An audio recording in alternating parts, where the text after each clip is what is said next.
Good afternoon, ladies and gentlemen, and welcome to this meeting of the Environment and Climate Change Overview and Scrutiny Committee. As usual, this meeting is being broadcast live via the County Council's website and will also be available for viewing after the meeting. Can I please ask that all members and officers have their microphone on mute until they are required to speak, and we'll start first of all with the agenda, if that's okay. Item number 1. The first item is the minutes of the meeting held on the 14th of September, and they're on pages 5 to 10. I propose that the minutes of the meeting held on the 14th of September 2023 are taken as read, confirmed and signed. Is everyone in agreement? Item number 2, which is question time. I've received no questions from the public. Item number 3, questions asked by members under Standing Order 7(3) and 7(5). I have received no questions from any of the members. Number 4, I have not been identified of any urgent items. Item number 5 is declarations of interest in respect of items on the agenda. Do any members have any interest that they wish to declare? None, thank you. Sorry. No, as part of the district council, because as I am a Harbour district councillor and Harbour is on the agenda, so, you know, the standing one, please. Thank you, Mrs. Page. Item number 6 is declarations of the party whip in accordance with Overview and Scrutiny Procedure Rule 16. Do any members wish to declare the party whip? None. Item number 7. I've not received any petitions under Standing Order 35. Okay, on to item number 8. Moving on then to the first substantive item, which is a report on the recycling and household waste sites consultation. Okay, and this is on pages 11 to 28 of your agenda pack. I'm going to hand over to Joe Guile, who is Assistant Director of Environment and Waste, and Joe's going to present this report for us. Thank you, and over to you, Joe. Thank you, Chair. So the purpose of today's report is to advise scrutiny of the proposals that have been developed to meet the need for savings as part of the MTFS, and they're to come from the council-run RHWS service, and to seek views from this committee as part of the consultation process, which formally started yesterday. So in financial terms, the proposals are estimated to achieve £420,000 of revenue savings each year. That's £270,000 from the closure of 3 sites and a further £150,000 from a reduction in summer opening hours. The body of the report sets out the legislative and policy framework under which the council runs its RHWS service, the scale of the savings that have already been delivered over the past 10 years or so, and what the current offer is to residents, which in essence includes 5-day opening across all 14 sites all year round and applies a single service approach to those sites. The report also references a scrutiny commission appointed cross-party scrutiny review panel who considered extensive data about the RHWS service and looked to test the criteria that were applied in identifying potential sites for closure. And they considered the changes to the summer opening hours and how those changes might impact Leicestershire residents. And those recommendations were considered by this committee and supported as part of an exempt report that came in June before it went on to Cabinet. I think it's also worth highlighting the legal requirements and discretionary factors in how the service operates, including some of the more detailed specifics on our approach, our staffing numbers, operating budget and opening times, and they form part of the report. And there is more detail on all of those in 2 of the appendices, including a map which shows you where all the existing sites are at the moment. So really specifically then in terms of the proposals being consulted on, points 13 to 18 of your report have the detail, but include the criteria against which all the sites were assessed for potential closure. the involvement of the review panel that I mentioned earlier, and key details that we're seeking views on. And just very quickly, if I may, Chair, just to outline what those proposals are. They include the closure of 3 recycling household waste sites at Market Harborough, Shepshed and Somerby, permanently changing Bottisford's opening from its 5 days to 3 days on a permanent basis. Just for information, it's operating on 3 days a week at the moment and has been since the pandemic. So to make that proposal permanent. Reducing the summer opening hours at all the sites between April and September from 9 till 7 p.m. each day, as they are at the moment, to 9 till 5 on 3 days, and 9 till 7 remaining on the remaining 2. And this would allow access to some of our sites on weekdays for those that sort of classically work in the day, so that after work access. And it was actually a request that came from a previous consultation that we did back in 2019. And the last one is proposals to close the RHWS on Christmas Eve. On the public consultation specifically, last week Cabinet approved the commencement of the consultation, which I mentioned started yesterday. It runs for 12 weeks. It will end on the 24th of January next year. And the main channel to secure views from stakeholders is going to be via an online questionnaire, which is really easily signposted off the main landing page for the council's website and is active now. But there will be other activities such as focus groups and presentations, and these are all set out in the report, as is the details of an equalities impact assessment and timetable for key actions once the consultation closes. And with that, Chair, officers would definitely welcome feedback from this committee on the proposals. Thank you very much. Firstly, thank you very much, Joe. That's really useful. Before I actually start fielding questions from members, I'm just going to invite Mr. Payne as lead member. Do you have anything you'd like to add at this point, Mr. Payne? Not particularly, just to say that Joe's given us a very full overview of what the proposals are, and hopefully you've read the same within your written pack.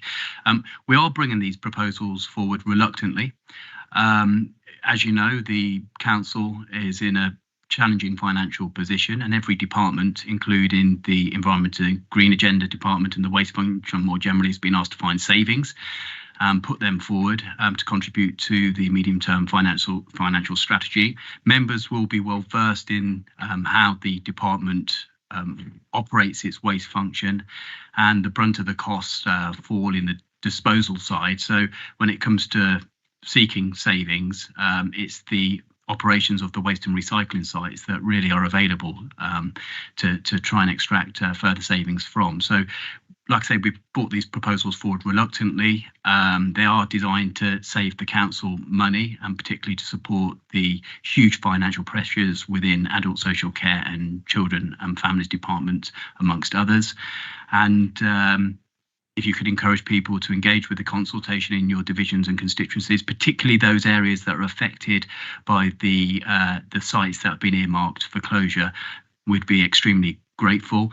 And finally, I think we just want to say we do understand in those areas that have had a site that is identified for closure, this will be challenging because people have become accustomed to using their own site. And whilst we've tried to put pragmatic proposals forward, that means that where we are proposing to close the site, there should be an alternative site within at least 5 to 8 miles of that site, and we don't deem that to be an unreasonable distance under the circumstances.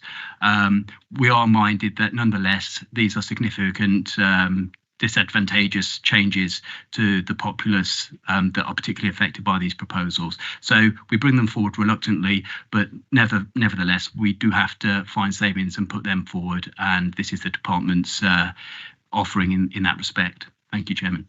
Thank you, Mr. Payne. From our lead member, I'm now going to accept comments and questions from members. Mr. Bolter, thank you.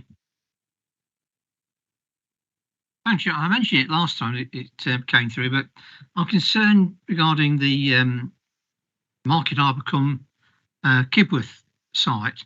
The Kibworth site is on a very fast road.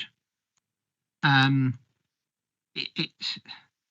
can see if a lot more traffic using that site from Market Harbour, it's going to make matters even worse turning into the site. Are there any roadworks proposed for that, as well as the Kibworth site? because it's a nightmare trying to turn out of there now. Through you, Chair, roadworks in terms of sort of redeveloping the junction in and out of the RHWS. Yes. If that's the question at the moment, no, the site has been redesigned, so it's already been designed that you draw traffic off the main road, and there's far more capacity in effect to stack traffic inside the site than there ever was under the old design. So they shouldn't be queuing traffic on the main road. But I think I mentioned it at the June committee, but if I didn't, part of the proposals, whilst we still have the consultation ongoing, is there will be a traffic assessment done to recognise the volumes that currently go through Market Harborough and the ability to assess whether that functionality will accommodate any displacement of people to Kibworth. So that is a piece of work that's ongoing. It just hasn't been completed yet. No, just on the thing is, there's another, well, Rosie will put me right, but I think there's another 1,600 houses proposed very soon at Harborough, two sites. So that's going to be more people coming to the refuse sites. So I'm just a bit concerned about this junction and closing the Market Harborough one and opening the Kibworth one to even more traffic. I know we spend a lot of money on the Kibworth site, but I don't know. From what I'm hearing, Mr. Bolter, my assessment from here is that it's part of an ongoing assessment. But Joe, by all means, would you like to come back to Mr. Bolter? Thank you. Yeah, and these are really valuable contributions through you, Chair. So obviously we'll capture them in terms of the minutes, but concerns about the junction and sort of Kibworth accommodating any displacement from Market Harborough is a concern. On housing growth, the Scrutiny Review Panel looked at future housing growth for all of the areas where we'd potentially identified sites for closures. So that was a feature of one of the criteria that they scrutinised. But we can capture that observation in terms of concerns about housing growth. The only other thing I'd add is the panel itself received feedback on, in essence, in simple terms, there isn't a direct correlation between housing and waste growth. You don't see a direct relationship between a rise in waste arisings and housing. 20 years ago, we were seeing an increase in waste arisings linked to growth. And at the moment, that is negative, the growth. So with everybody's changes in habits, it's not a direct correlation. And we've seen a change in people's behaviour since the pandemic. So where approximately we would get 1.5 million visits a year through all of our sites, it's around about 1.2 million, yet we still get the same amount of material. So people are being less frequent flyers. So this point about traffic movements, potentially you're still getting the same amount of waste through the sites, but less frequent visits. So all of those things have to be factored in when we do those assessments. Thank you. Okay. Mr. Bolter, would you like to come back on one more occasion on this? I would like to have seen the traffic impact assessment before we went out for consultation, because we're asking people, we don't know what the answer is. And I thought that might have been a better time to have done it when all information was available rather than the half of it. Officers, and thank you. If I could just add in there, thank you, Chair, that, you know, as Joe said, we're doing this traffic impact assessment. That will be fed in as part of the consultation then, and we will need to consider, and members will need to consider. So if that comes out, for instance, that there may be mitigation or improvements needed at that junction, etc., that would something that would have to be considered as part of going forward with the proposals. Walter, thank you. Well, I've got my reservation, Chair. Can that be noted, please? I've got a reservation. I'm sure I will reserve that. Thank you. Anna, Mr. Bolter has reservations. Thank you. Mrs. Page, thank you. Thank you, Chairman. Couple of things, if I may, please. Yes, I'm looking forward to the consultation. And question number one is, if the consultation brings up some drastic comments, would the proposal be subject to any changes or amendments? Question number two, the lead member just said that these savings have to be made, which I understand, but he also mentioned that these savings are being made to support other services like adult social care. So being mindful that there has been an underspend in the previous years, can you talk me around that a little bit more?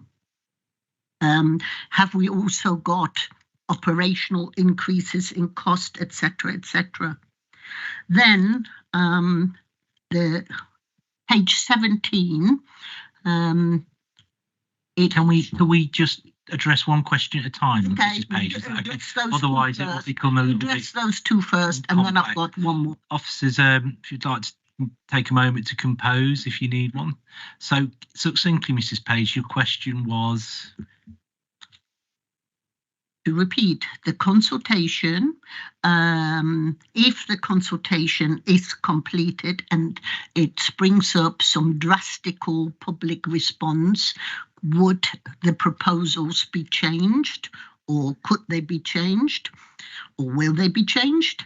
And my second point, it is, as there has been an underspend in previous years, and the lead member referred to the fact that we are making these savings to adult social care to support other things in the council being in a terrible financial mess. Are there also operational cost and increases that justify these savings? Thank you, officers. So we're saying, in the face of adversity, we will review situations, and has there been any increase in some of the costs on the outside? Thank you, Anne. Thank you. Yes, I'll maybe start. I don't know if Blake might want to come in as well. If I take them in reverse order, then in terms of the financial situation, yes, the waste area has had some underspends and things, but overall, and I'm sure the whole committee is aware of the council's financial position and the severe challenges we have and the significant funding gaps we've got over the both in-year and over the 4-year MTFS period. Therefore, all departments, including waste, within environment and transport, are being asked to do their utmost to deliver savings. This is just part of those. It is irrelevant as to whether an area is actually underspending or overspending. We are all being asked because overall the council as a whole has severe financial challenges. The coming back to your if there's drastic comments, in terms of the feedback and the consultation, the whole point about the consultation is to hear there about the impact this will have for people. As you know, there has been significant work going on, both from officers' point of view and with the scrutiny review panel, to understand the ins and outs, to get to the extent of where we think these proposals are deliverable in terms of service. However, the consultation is the opportunity to see if we've missed anything, what people's views are of their impact, how this will impact on them. That will then come back to scrutiny with a final proposal and will be a decision for cabinet. So there's always an opportunity, depending on what comes back in the consultation, for that to change the position. Mrs. Page, I did cut across you. You did have a subsequent question, or yes, I did, and it is also for the record because I know the answers. I've read the reports of the task panel. But if we're going to page 17, Appendix A, and if I was a member of the public and I'd be looking at the map and I would be saying, well, hang on a minute. That is a very good spread and geographic fair spread of the tips, easily accessible. However, if I'm looking at Colwell, Laund and Shepshed, why am I closing Shepshed and not Laund? Because Colwell and Laund are so close together. And going back, just for the record, if I'm looking at Harborough and Oadby, why am I closing Harborough when Oadby and Kipworth are quite close together? So if you can just talk me around the reasons, and I know them, but just for the record. And the other question is, I would like to here, it is the justification of the new opening hours. Thank you. Okay, so officers, I think we're asking about proxemics and hours. Thank you. Thank you, Chair. Chair, if I just try and answer that. And as Councillor Page has said, I think something I don't think I mentioned in my talk over, but I will reference is yourselves had the exempt report from that the 5-member panel had about 10 hours worth of session, which went into extensive detail around all of the points that have been made. And some of those criteria, it's not just about geographical proximity to next nearest site. It is about the cost of operating that site. It is about usage numbers. So there were a huge range of factors that played into identifying, or in effect, a league table of why certain sites found themselves to be in the lower rankings of those locations. And it wasn't just because they're the smallest site, for example. So that rich debate was happened. What I do is recommend that scrutiny members re-look at the 5-member panel report should they want the confidence in what that 5-member panel scrutinised, which at the point that we had it in June was exempt, although you yourselves had it. But actually, we think for the benefit of transparency and access to information, including for people who want to take part in the consultation, this week we've made that public because the reasons by which it was exempt were linked to informing staff of these activities, etc. So it is no longer exempt. It is on the council's website should people need to go and look at it, but it will give them that richer picture on some of the points being made. If you wanted me just to comment on the opening hours as well, Chair, again, it's in the report, but the opening hours, we have data by hour, by site for number plate recognition. So we have really strong data of those 1.2 million visits a year across the 14 sites. And we know that the usage of our sites after 5 p.m. drops away substantially. So if you look at where you would naturally be having the lowest level of impact on residents, we've identified the reduction in the summer opening hours to reflect that usage, mitigating the biggest impact on residents. So that's how it was identified. Thank you. So thank you. Just to encapsulate for the people at home, as they say, our HWS is not necessarily about where it is, it's what it costs. Is that right? Well, ultimately, Chair, as an officer, I was asked by the director and corporate resources, what can my service areas offer? Put everything on the table, and that was put forward, and it was reviewed by that scrutiny panel. The original saving the officers found, which is what is the absolute maximum you can find out of the service, was 580,000. But everyone supported a lesser target with less severe measures, which is the basis on which we're consulting, which is that 420 that I mentioned earlier. Thank you. I'm going to move on to the very patient Mr. Chapman, if that's okay. Thank you. Thank you, Chair. I just noticed with 2 of these sites are very close to our borders. So when we say 1.2 million people visit our sites throughout the year, so these 2 close to the borders, I take it we get a lot of customers from other authorities using our sites. So consequently, they would not possibly move to the new sites, which would not cause such a big traffic problem, which Mr. Bolt thinks we're going to have in Kibworth. Is that correct? I can't guarantee what people's behaviours will be, but you're absolutely correct that we do not currently have a policy that restricts out of county use.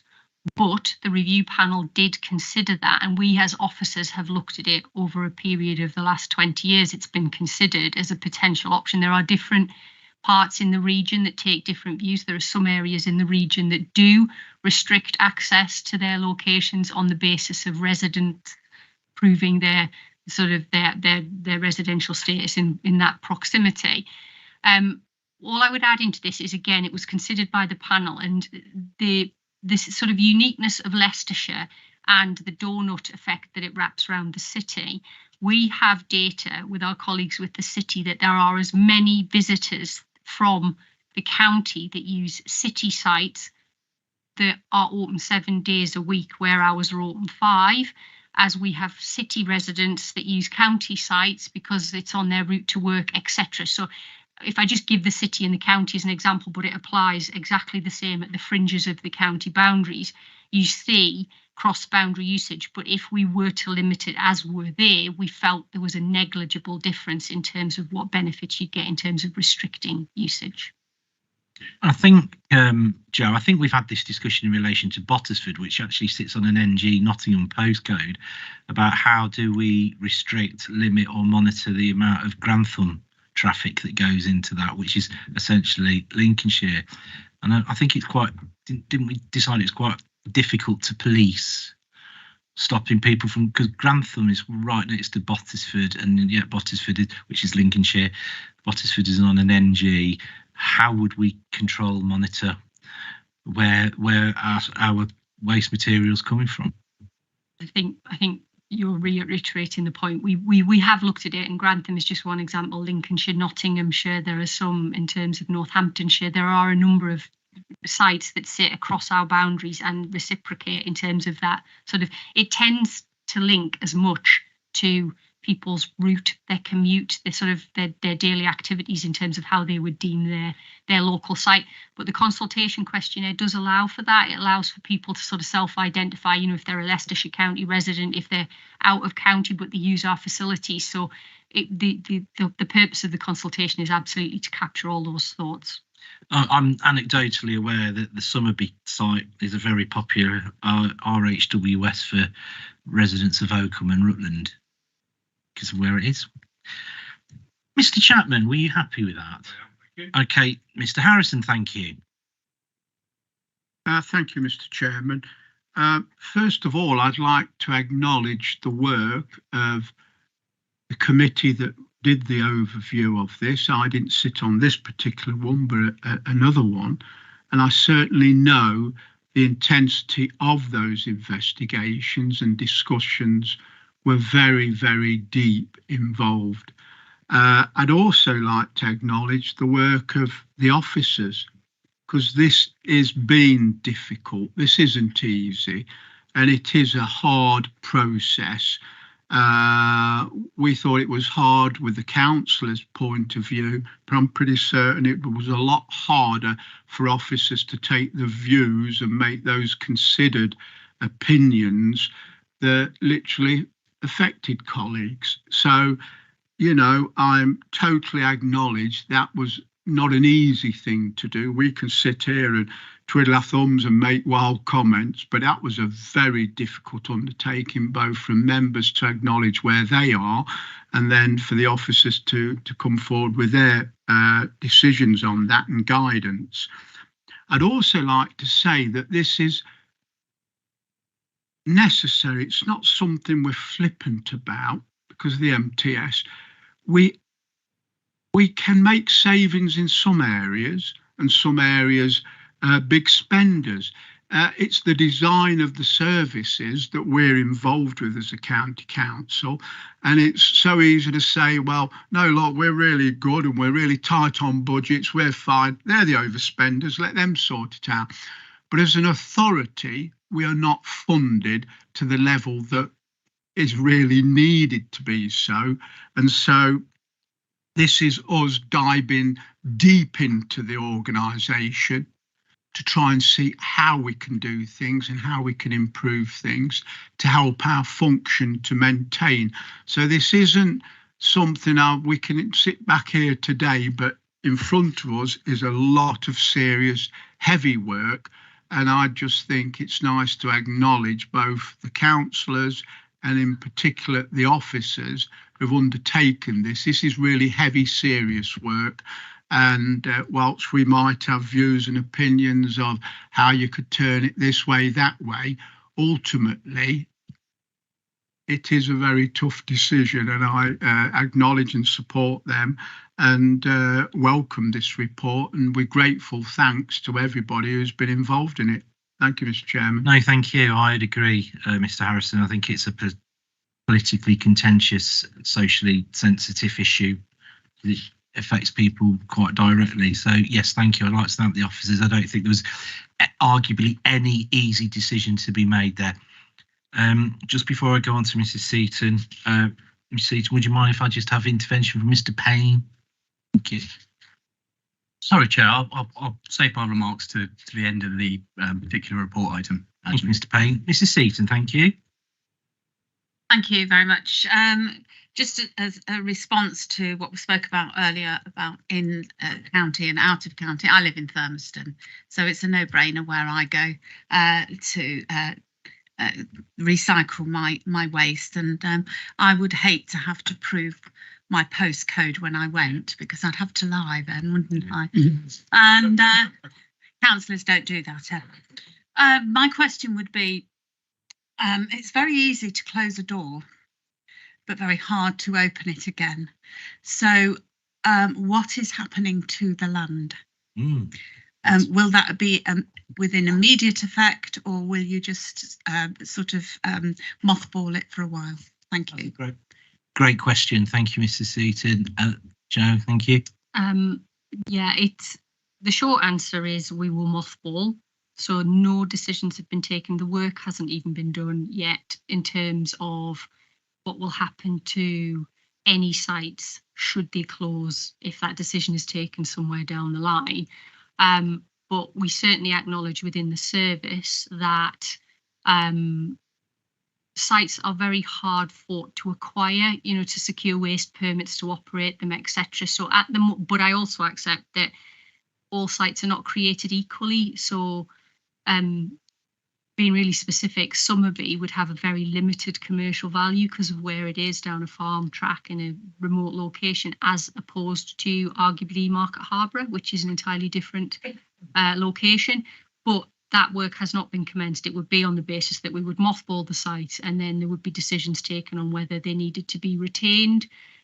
We're in a state of flux with all the sort of waste legislation that's going on. Would they be repurposed, or would they be sold off as assets? We would do that piece of work at some point later on, if and when we know that we have closures to deal with. Before we go over to Mr. Payne for closing remarks, thank you, Mrs. Seaton. Thank you, Joe. Thank you. Sorry, Mr. Hunt. I think sorry. This page first, then I can come back to Mr. Hunt. Is that okay? Thank you. Thank you, Chairman. Having read all of these reports, I'm just asking these questions again for the record, and I think there are two more important points which we need to pick on. And one, it is point 9 and point 8 of the report, where it states that it is our statutory duty and that we have 14 sites. Now, out there is a lot of perception of entitlement, and I was wondering if the officers could just talk us around that it isn't the amount of sites, that we are having more sites than anybody else, and just talk us through that point. And also, having a lot of my residents constantly complaining about fly tipping and saying, this might increase fly tipping, it has wider effects on carbon footprint, etc. Could you also talk me through what has been considered on the environmental issues that relate to this application? Thank you. And again, my thanks also go to the team and the task panel. Thank you, Mrs. Page. So it's the volume of sites, and has there been any adverse effect through fly tipping? Thank you. Joe? Thanks, Chair. Yeah, in terms of the sort of statutory duty, yes, Leicestershire has 14. But if I just gave you examples of other parts of the region, you could look at any other county area and they won't have the same service as we have in Leicestershire. And therein is the discretionary element to how you sort of provide that statutory function. It's more important that in statute, we have to provide the ability for householders to take household waste to a recycling house or waste site. And it has to include, from memory, a weekend period in that. But you could arguably, if you were starting with a blank piece of paper, and I'm not suggesting that we are, have one super site right in the middle of the county and it's open 7 days a week. 9 till 7, and you would be providing your statutory requirement. Obviously, what we're working with is the facilities that we have. If I give you one other comparison, Derbyshire is 25% bigger geographically than Leicestershire, but has 9 sites, and they're out consulting on changing their services as well. So you interpret it based on need, based on locality, etc. But I acknowledge that once you have something, it's a real challenge for people to sort of see those potentially be changed or affected. So that's where we are with the statutory element of the service. In terms of fly tipping, wouldn't be doing my job if I didn't emphasise that it's a crime, and obviously I tend to find that I don't believe that most residents in Leicestershire are performing criminal acts. But yes, fly tipping is an issue, but there isn't specific evidence on links to sort of the number of sites and fly tipping. And generally, you know, fly tipping is a far more complicated. Our lead member is really well versed on how many times I've briefed him on fly tipping, but it's a far more complex space. So, for example, if one of the districts that are responsible for enforcement does a huge amount of work on enforcement, we'll see fly tipping go down, and it won't be linked necessarily at all to what's happening at the recycling house or waste sites. Sometimes you also find that if there's a lot of activity in one area, it will displace that criminal activity to another. It also links to levels of deprivation. There are so many factors that influence fly tipping, but we did extensively debate it, and it was a feature that was considered. And absolutely, we can capture it today from the committee that it's a point of concern. We expect, I'm sure, to see that feedback will come through in the consultation. Yeah, Joe, interestingly, fly tipping happens to be one of my personal bugbears. It's one of the big things that I get under and campaign. And we spoke to the police as well in the Melton area, and allegedly, I don't know how did it increase during COVID with the closure or reduction in service to the RHWSs, and they says it didn't. For some reason, we've not got any statistical data to support the fact that it increases with tip closures. So they've said that, but that's from the police. I'm very conscious, very patient, Mr. Hunt. Thank you. Just a short question about the statutory obligations we have, and it'd be useful if those are in the consultation, so that that there's a few assumptions made here which are not obvious but are statutory requirements. Thanks to Mrs. Page, I think I've most of them answered. Did you want to elaborate on that, or are you happy that? No, Mrs. Page's question really answered much of it. But behind the service we're offering, there are a number of statutory obligations, including the obligation not to charge. Is that right? So you can't charge for household waste going into, that's right. And it's not obvious to people out there, but it would be useful within the consultation, within the information we're putting out, that the statutory obligations are outlined. Joe, would you like to come back on that as well? Just through, obviously the actual consultation questionnaire is out there live, and the supporting information is there, but I can absolutely take away some of the points in terms of some of those wider communications that we need to do, and some of the added value information that we can put out in that space, recognising that, again, one of the requirements of the 5-member panel was that, and we've used our sort of in-house specialists on this, was to make the consultation as succinct and direct about the questions we were asking. So rather than stray onto, and I'm not saying that this is straying, but stray into other areas and provide lots of information and then lose the emphasis of the actual questions that people want to answer. Hence, we've worked really hard to make the questions really quite deliberately succinct so people can comment on those proposals.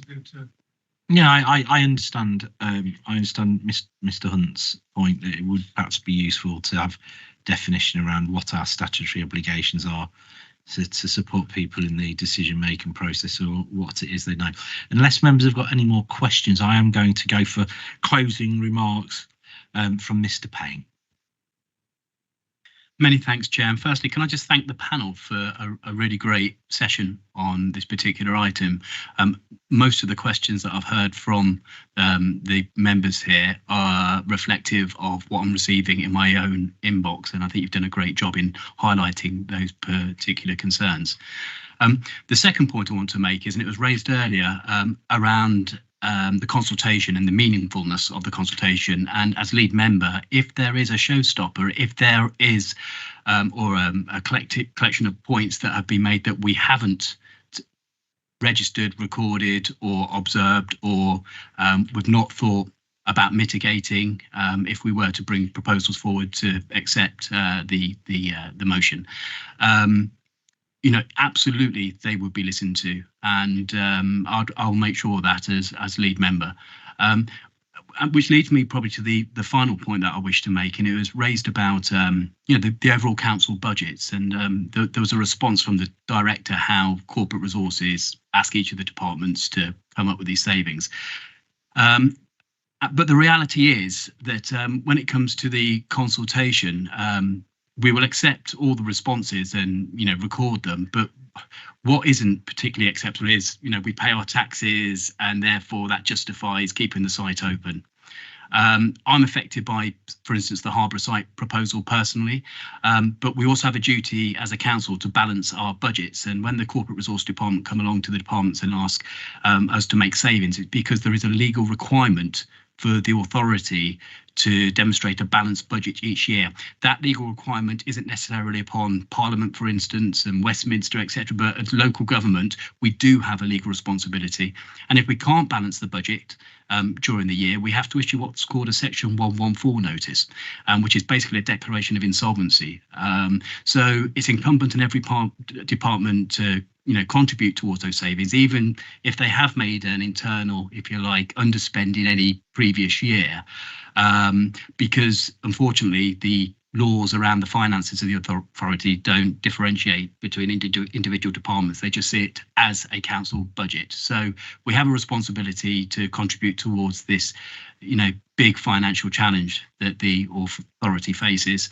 And I say we're bringing these proposals forward reluctantly, but nonetheless we have to do it because we have a responsibility to do this and to balance the council's budgets. But I welcome the consultation responses. I've said it before, we're in listening mode, and if there comes a point that we haven't taken on board or accounted for as of yet, which proves to be a showstopper, then we'll treat it as such. But it's a genuine consultation, and I encourage everyone to engage with it. Thank you, Chair. No, thank you, Mr. Payne. That's a very reassuring and welcoming closing remarks, and I'd like to thank the officers for a well-written report and as it's ongoing.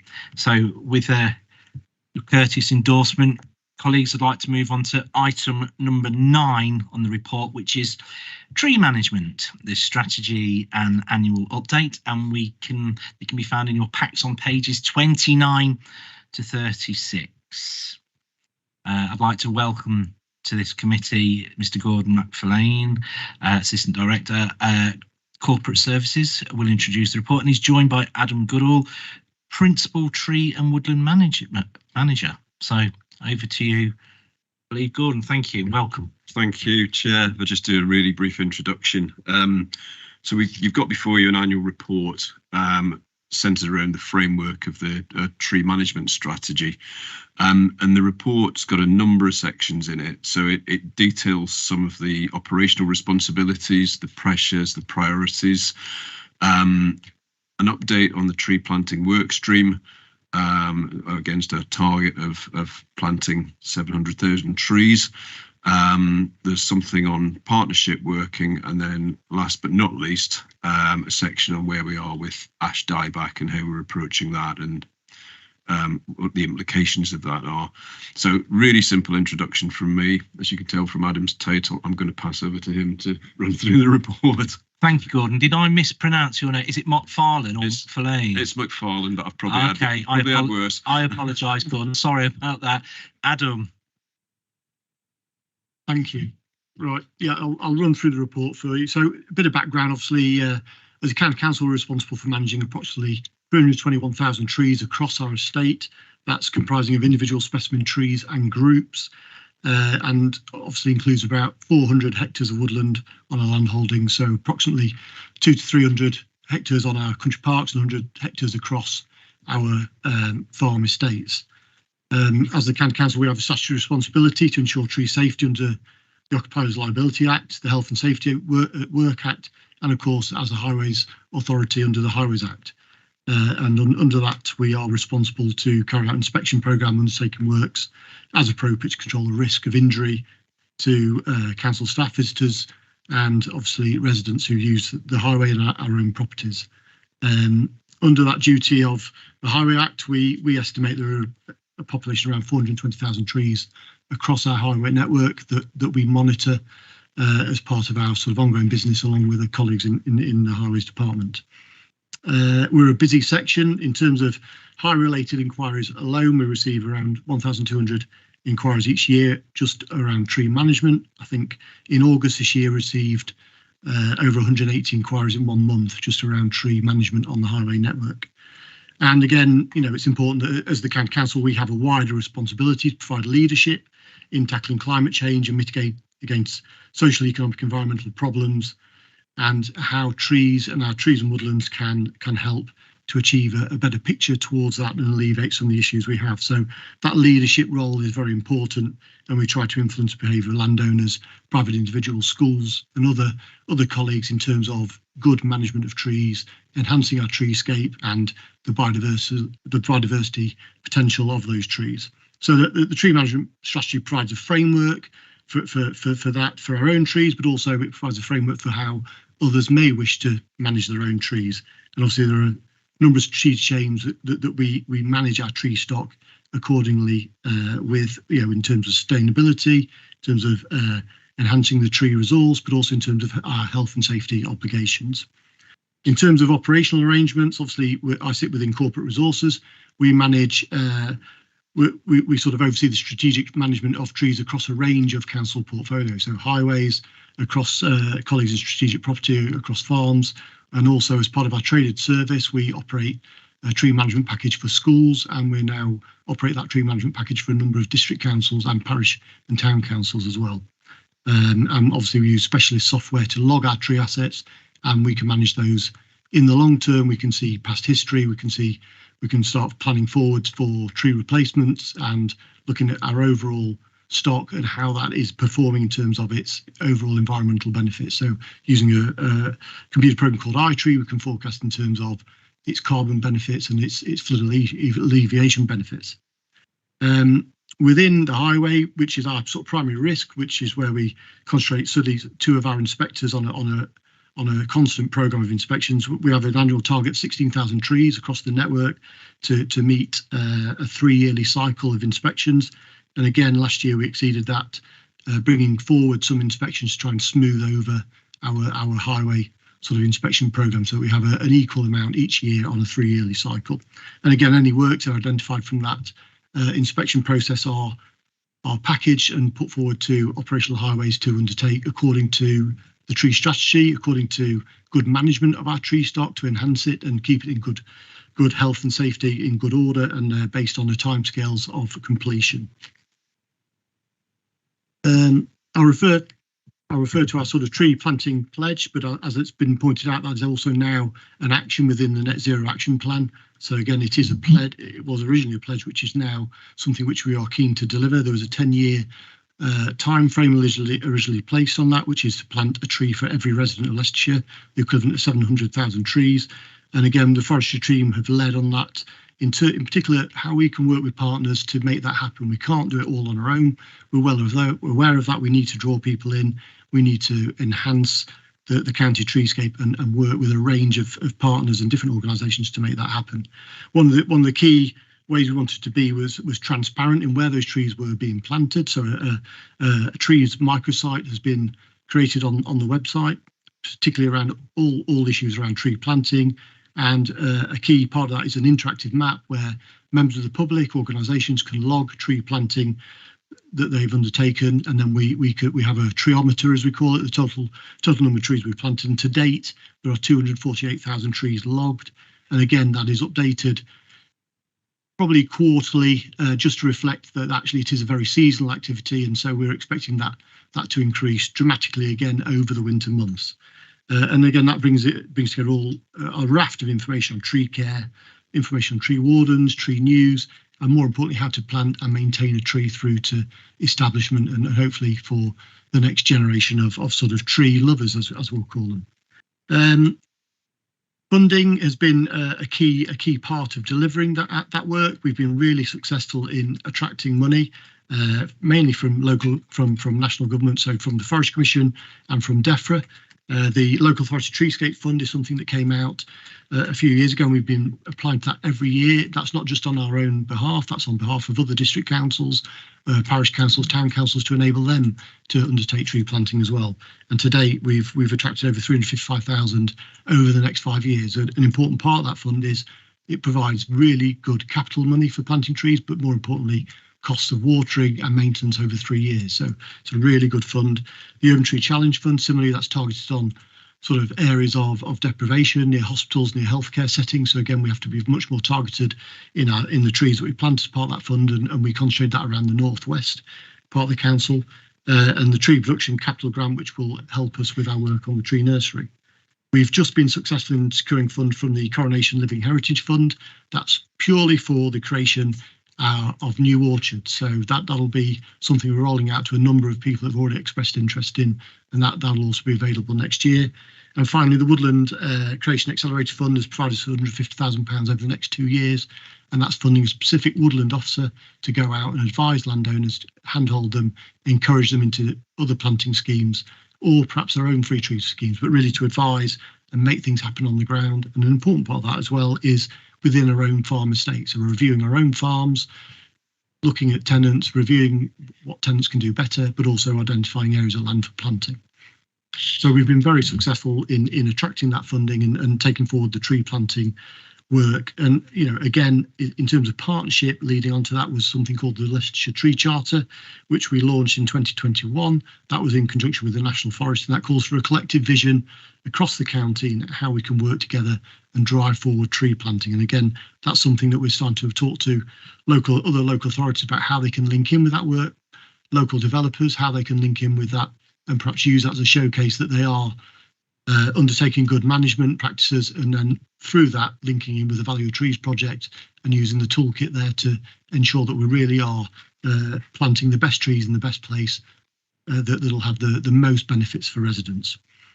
And again, one of the sort of key partnership success stories is through the Environmental Policy Team with their network of tree wardens. Again, that's been running, it's a national success in the way it's been running. So 40 years, 124 members of the Leicestershire network, and it's a key way of getting the message for tree planting, for the benefit of trees across the residents of Leicestershire, and again, working with landowners. And again, the tree planting isn't independent, it's really in response to challenges that we know we have. So the major challenge at the moment is ash dieback, and certainly not surprisingly, Leicestershire ash is a major part of our treescape.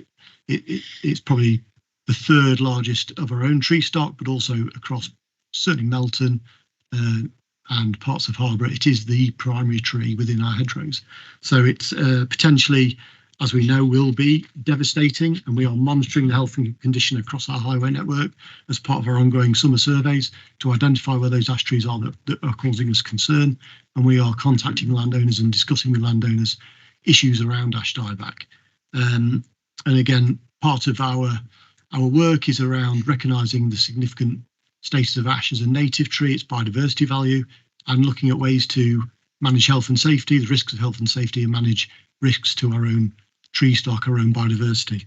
And on the back of that, in terms of our own ash dieback, we have just tendered a contract specifically looking at volume works along the highway, so we can manage our own highway network. We can plan and undertake works across our network, which will hopefully retain ash where it's safe to do so, but also start thinning plantations, start removing the ash that is causing us concern that has been identified as a high risk.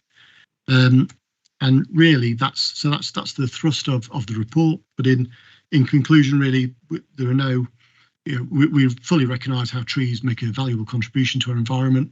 We're glad that the council is supporting us in our work, and the tree management strategy is a key tool in how we take that forwards.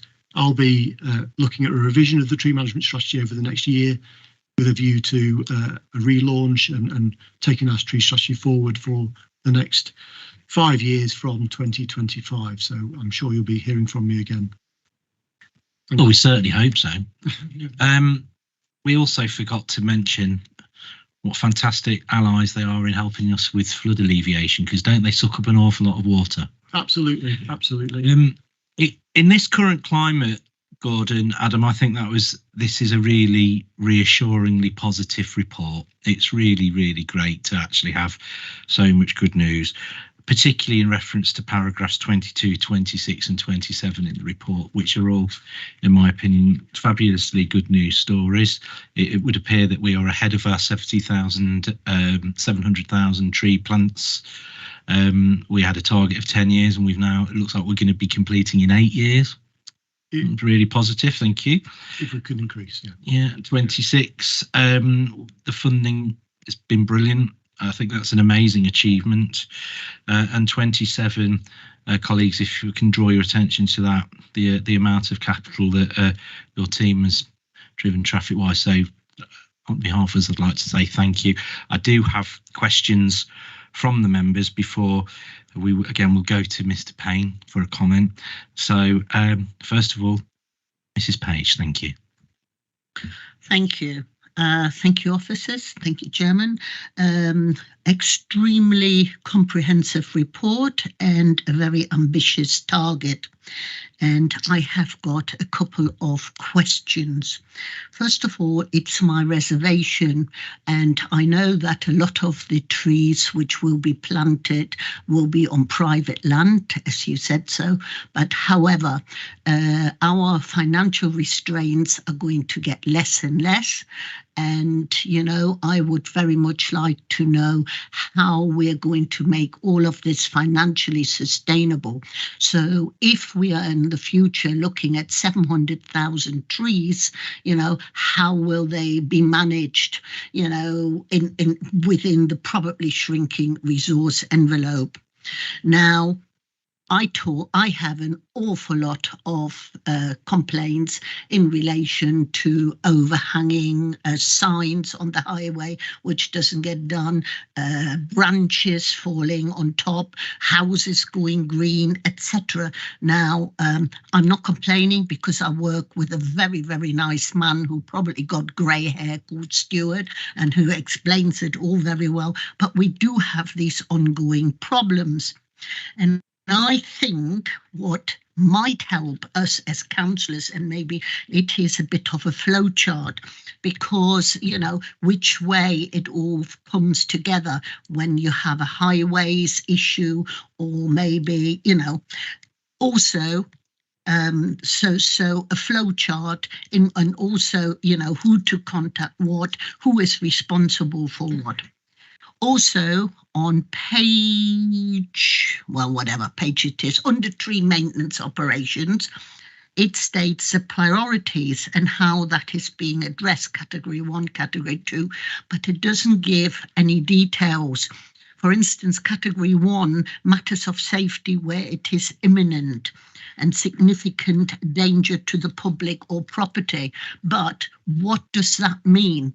Because if I have no clarity and somebody comes to me and says, you know, it's poking in my window, you know, or it's bashing my roof, is that a category 1?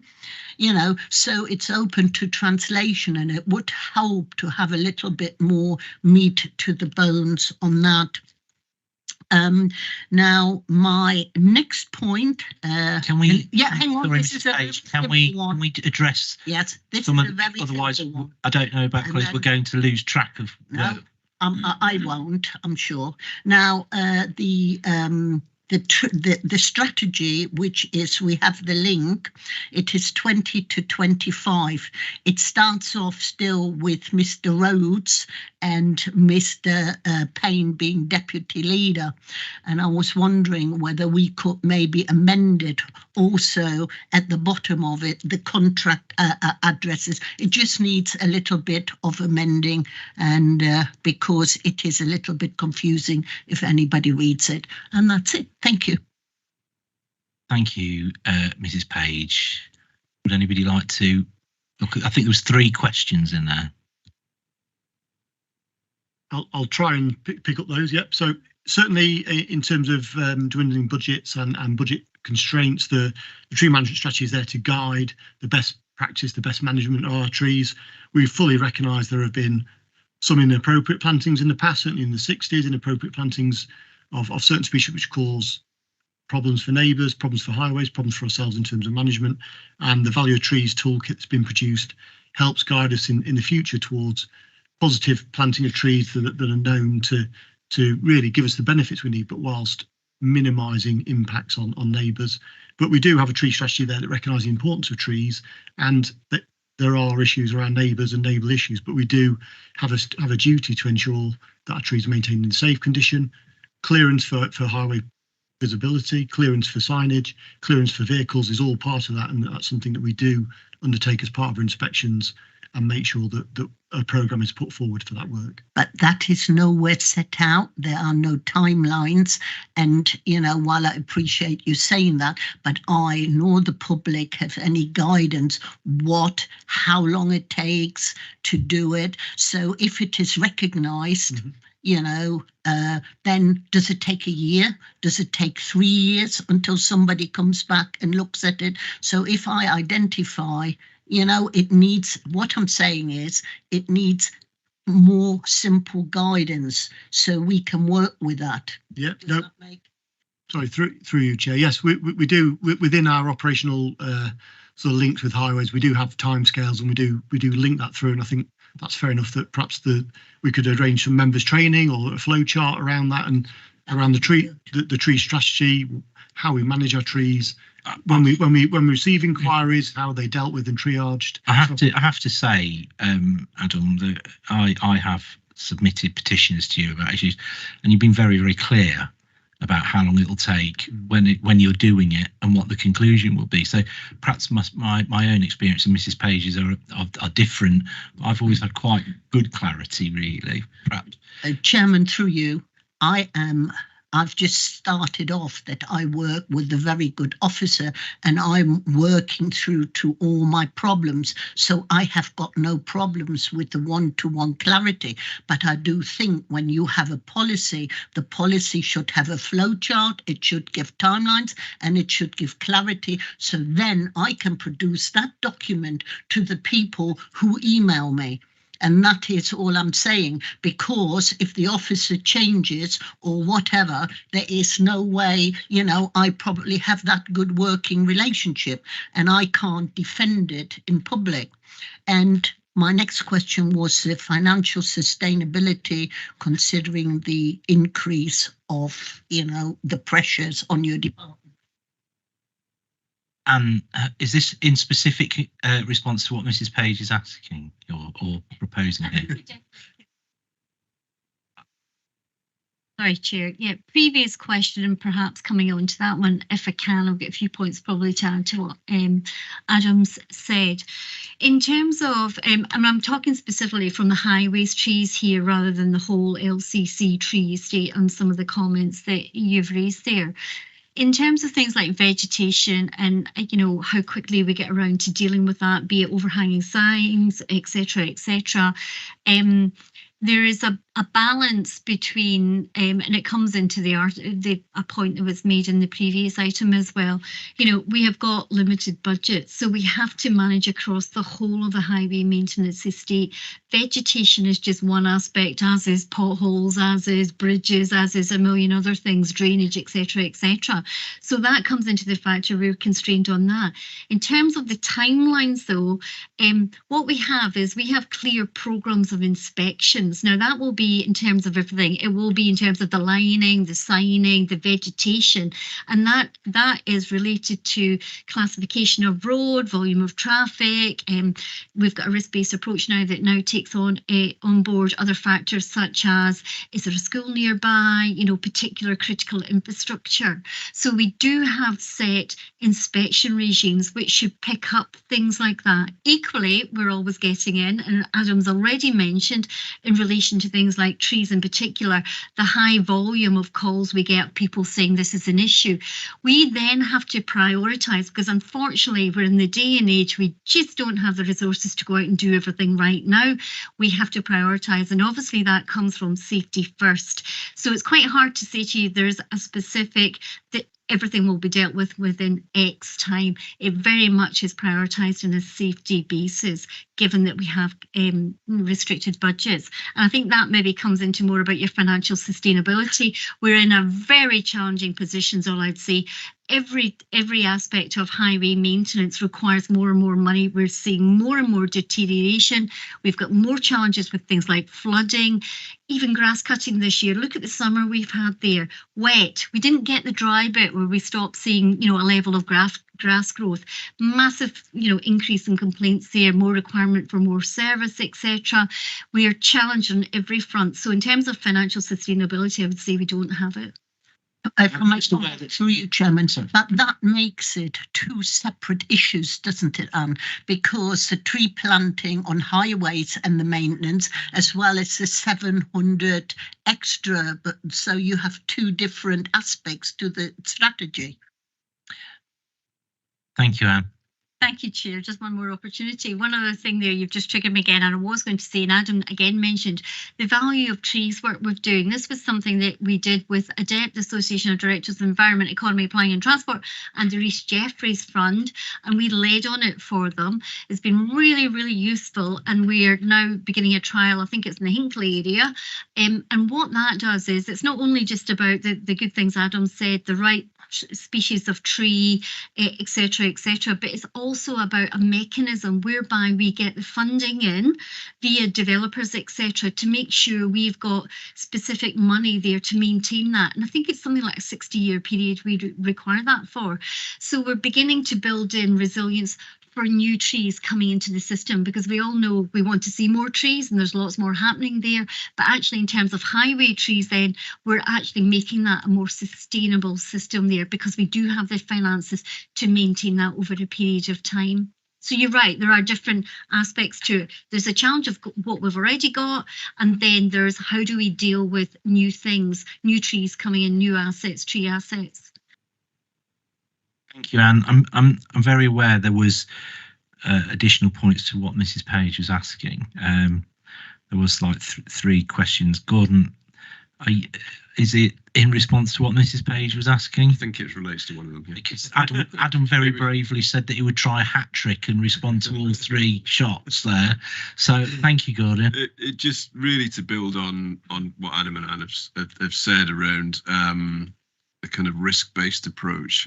We've done a lot of work with health and safety colleagues recently around the kind of what should the schedule be, you know, aside from the queries we get, what should the schedule be of monitoring the state of trees, if you like. And, you know, there is a difference between a tree over a highway, a tree in a highly populated area, and a tree in a copse in the middle of farmland where there isn't a path next to it.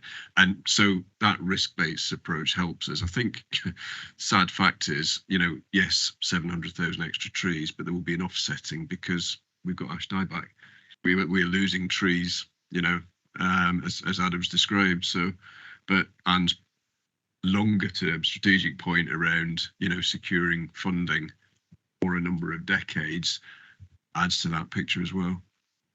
So it's a good argument to suggest, Gordon, that what we're replacing is almost counterbalancing what's dying out. So I get it.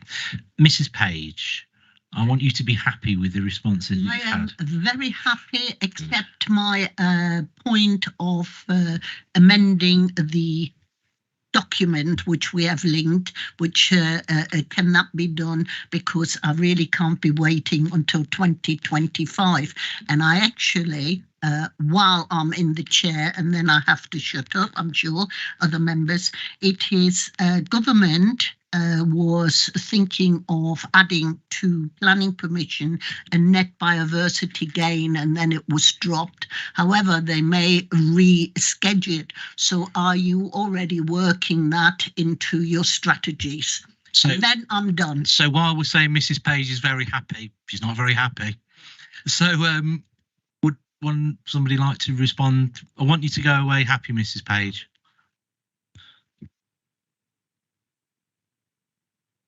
In terms of the first point, we can amend the front page of the strategy. That's a common problem with 4 or 5 year strategies. Yeah, we can amend that. Thank you, Gordon, and thank you, Mrs. Page. Mr. Harrison, please. Net biodiversity. Did you try to get a ball in after the whistle there, Mrs. Page? Thank you, Mr. Chairman. I thought this was going to be, well, it is really a really, really good report and an uplifting report. We were dealing with very serious consequences in our previous item. And this, I felt, well, I did at one stage think this was really very uplifting and very straightforward. But this is what scrutiny is all about, different views and different opinions. But I welcome it. I think it is excellent. I'm very impressed with your fundraising activities. When you look at how much it is, 450,000, it's a huge chunk into your organisation in what you're doing. So credit to you, but don't stop now. You've got to keep chasing the ball, because obviously as time goes on, and we've had a very comprehensive listening to different views at the moment. Yes, we will lose trees, but yes, we're planting plenty. We look as though we're going to be ahead of our target, which is fantastic. But it is so important to deal with maintenance. And I think it was a good point we've taught. It's probably took a long time, but clearly it would be helpful to proper schedules so people understand where they are. That's speaking as a member when people press the button and want a response. So I think that will be very helpful, and I'm grateful for Mrs. Page's intervention on that. Overall, I would say this is a very good uplifting report. I feel very pleased. We've just got to keep our eye on the funding, chasing. I know every council does it, and it's a fatigue thing, but it's so important for us going forward, and particularly in the climate we find ourselves in regarding funding going forward. Thank you, Mr. Chairman. No, thank you. I agree with Mr. Harrison. With a full head of steam with funding, which we appear to hear there could be opportunity for us to become complacent. I'm not saying for 1 minute that Gordon and Adam will become complacent, but what you're doing is exemplary, and we thank you for that. Mr. Chapman, thank you. Thank you, Chair. Mine's quite a simple one, actually, believe it or not. You mentioned a site, I think, called iTree, is it? You mentioned. How do we access it? Because I've looked for iTree, then unfortunately I find in America. So I don't know how we access that iTree for us to look at as members and work with, whether a link could be sent out for us to look at or anything, if that's possible, please.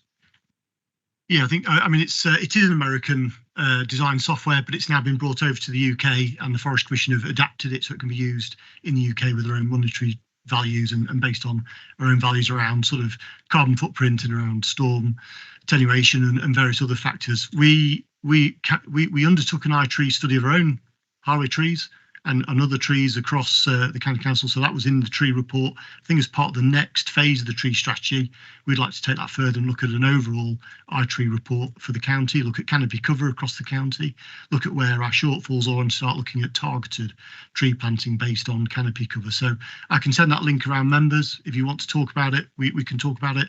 And the next phase with these trees will be to integrate iTree to each of our trees. Certainly some of the London boroughs already have that information as a map. Residents can look at a tree outside their house and see how much carbon it's sequestered that year. So there's lots of possibilities we can do.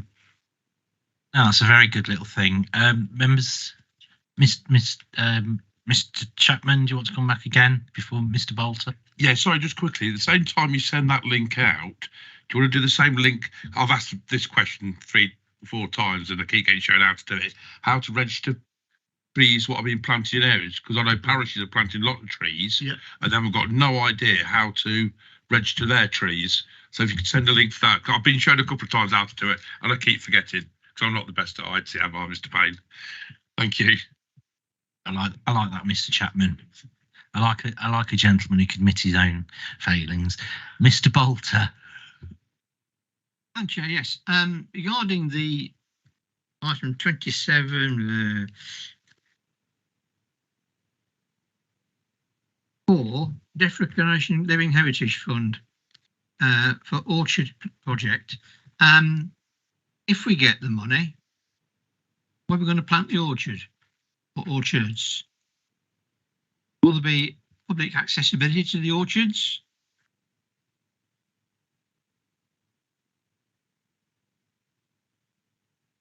Thank you. The Coronation Living Heritage Fund we've been successful with. We heard about that after the report had been published. Public access is key to any orchard. So these are all going to be community orchards. They're all going to be accessible by the community. In fact, it's imperative that the community do access them because we want the fruit trees to be used. We want the fruit to be picked. We want things to be made, enjoyed. So there's a real education aspect behind this as well. And we're already working with a number of schools to produce orchards, a number of parish councils, and we should see some really good new projects coming out of this fund. We've got it for 2 years and we're already probably oversubscribed with interest. So the majority of these will be happening across public land, not necessarily in the county council ownership. Okay. The reason I asked that, Chair, because I've got 3 community orchards in my borough. They are well picked, shall I say.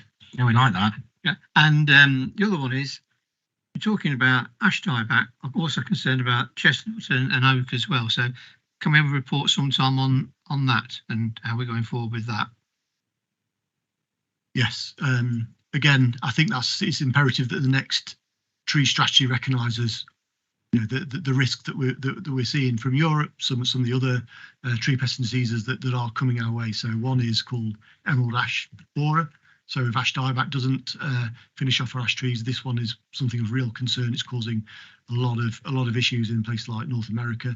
The other one is Asian longhorn beetle. Again, that's been found at some of our docks, so in Kent. But again, that's making its way across Europe, and again, it's a particularly damaging wood boring beetle that can weaken trees, and that's causing again a lot of issues in North America and some of the European countries. So we've got around a lot of pests and diseases that are making their way across, either naturally through climate change or hitching a ride on a ferry or on a boat. So yes, it's a real issue, and again, there are many that we're concerned with oaks. We talked about oak processionary moth, which is something else that we're keeping an eye on as it sort of makes its way across the counties.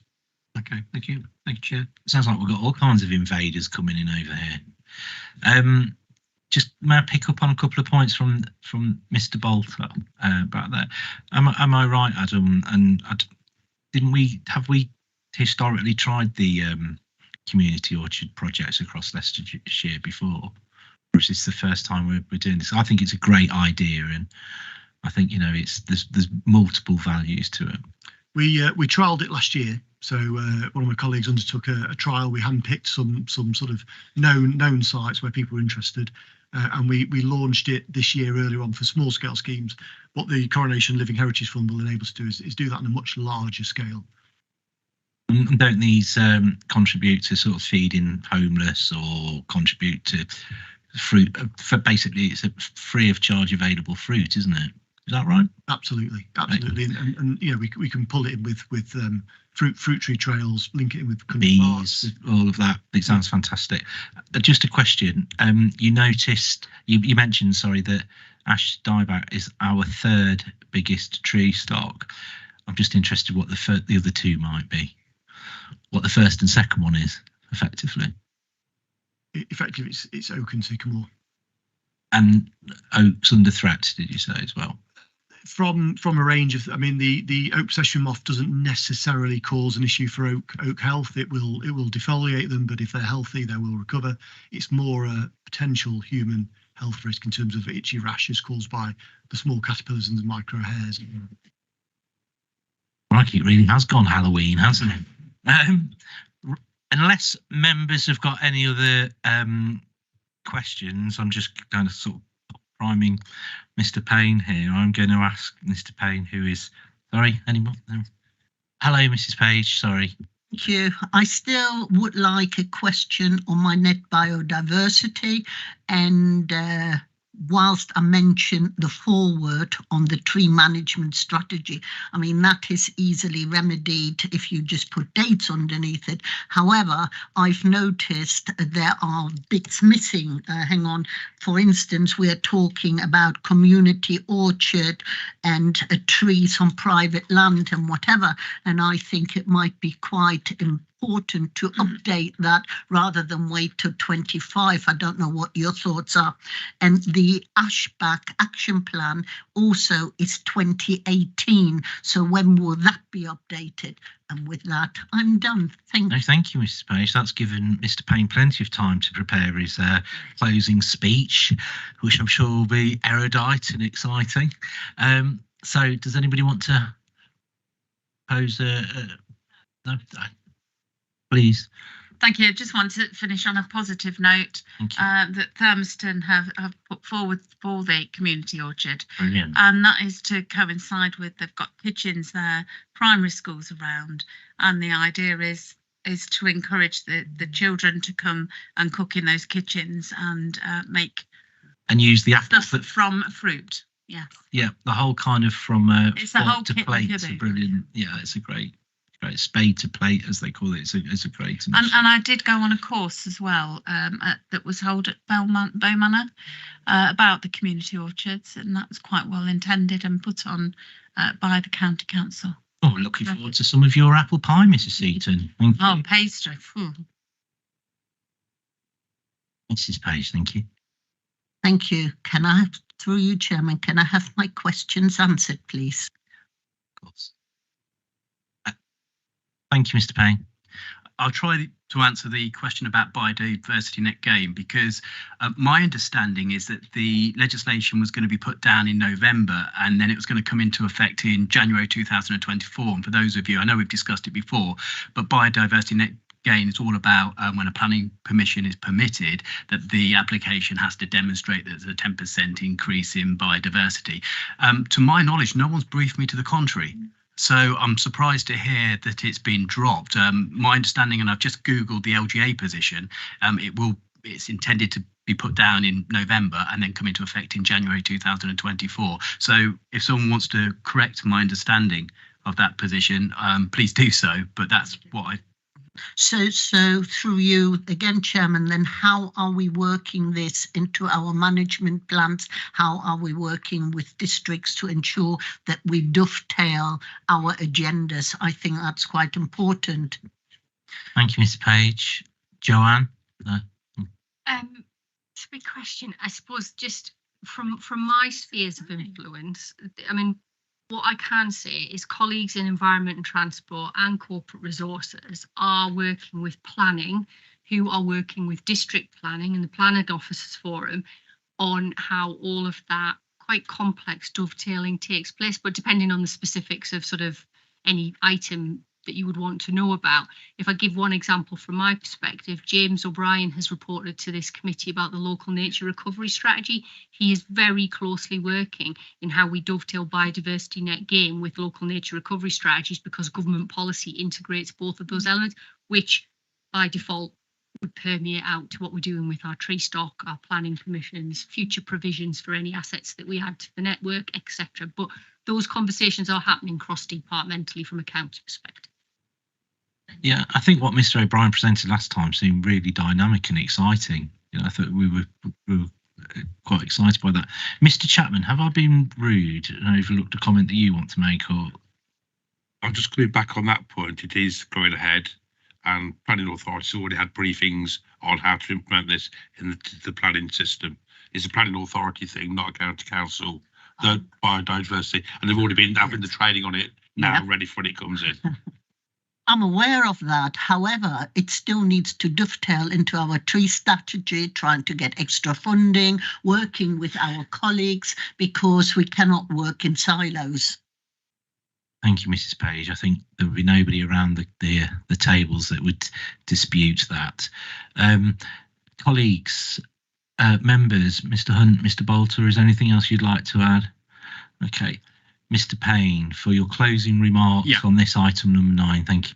Okay, I just want to put on record my thanks to obviously the team. We do it every time, but it is a success story, this. And whilst I agree there needs to be an update of the strategy, I think the strategy that Mrs. Page refers to was a point in time. So it'd be very difficult to go back to that point in time, you know, when Mr. Rhodes was around and I was deputy leader, etc., and correct that. What I think she's probably referring to is the need maybe for a refresh, and we'll take that back and consider if there's a good opportunity to do a refresh. You know, these things take resources, and I think what members need to be mindful of, indeed the public need to be mindful of, there's quite a few officers, you know, working on this agenda, and you've heard from Adam in particular, who is our expert, and we owe a lot of gratitude to him and his small team working on this, but it will be him and his team that have to put the refresh strategy together, and we can't ask them to do that and implement and execute a program to plant 700,000 trees as quickly as possible. You know, so we have to make choices about where those resources are split. But I will take that up in a lead member meeting and see whether there's an opportunity to consider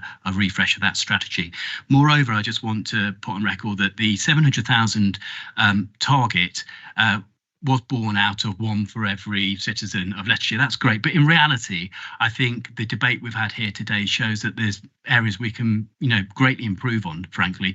I mean, we're not yet really capturing, you know, the data from the new housing developments, etc., because, again, these are planning authority issues. And whilst we, you know, work with planning authorities to get specific data about landscaping schemes, etc., how many trees are planted, when they're planted, getting those officers to report into, you know, if you like, our totalised, it's very difficult. And at lead member meetings, I do request that we focus in on how we can improve this. And that's just an example where I think we can improve. And, you know, I'm hopeful that in time that 700,000 figure will be morphed by a larger figure than that. And it's all about, it's not only the environmental benefits that we're all aware of while we instigated this programme, but it's obviously the character and the appearance of Leicestershire as a whole. And I think we're a much better county for the presence of great healthy trees. Can I just finally just say one thing? Our director of highways, I think, is quite modest, because when we instigated this programme, with her role in ADEPT as the director of a highways authority here, I think, reading between the lines, that she took it upon herself to make this central to an ADEPT mission, and that's why we were a lead authority in developing this toolkit that's been mentioned from a highways perspective. And I think we owe some thanks to Anne for leading on that and bringing that forward, because up and down the country, my understanding is that local authorities don't have a huge amount of information about the types of trees, where they should be planted, the cost of maintaining trees, the cost to the environment, the financial cost to the overall infrastructure of any particular area. And this piece of work that Anne's been involved in, which Leicestershire County Council have been leading on, because we've made the tree programme front and centre of our agenda here, is going to play huge importance in not only planning authorities being able to understand better what trees to approve and where, but also in terms of containing our costs and maximising our environmental potentials with any given area, particularly Leicestershire. So can we thank Anne for the work she's done there, and for making sure Leicestershire's leading on this agenda is hugely valuable to us all. Thank you. And we are absolutely indebted to you for that. Thank you, Blake. And what a very nice, positive way to conclude. I think, you know, with the trajectory is the right one. So thank you, Anne. You mean that most sincerely. Thank you, Mr. Payne, who's our lead member. And I'd like to thank Gordon, Adam and Joe as well. Thank you for such insightful reports. Well delivered.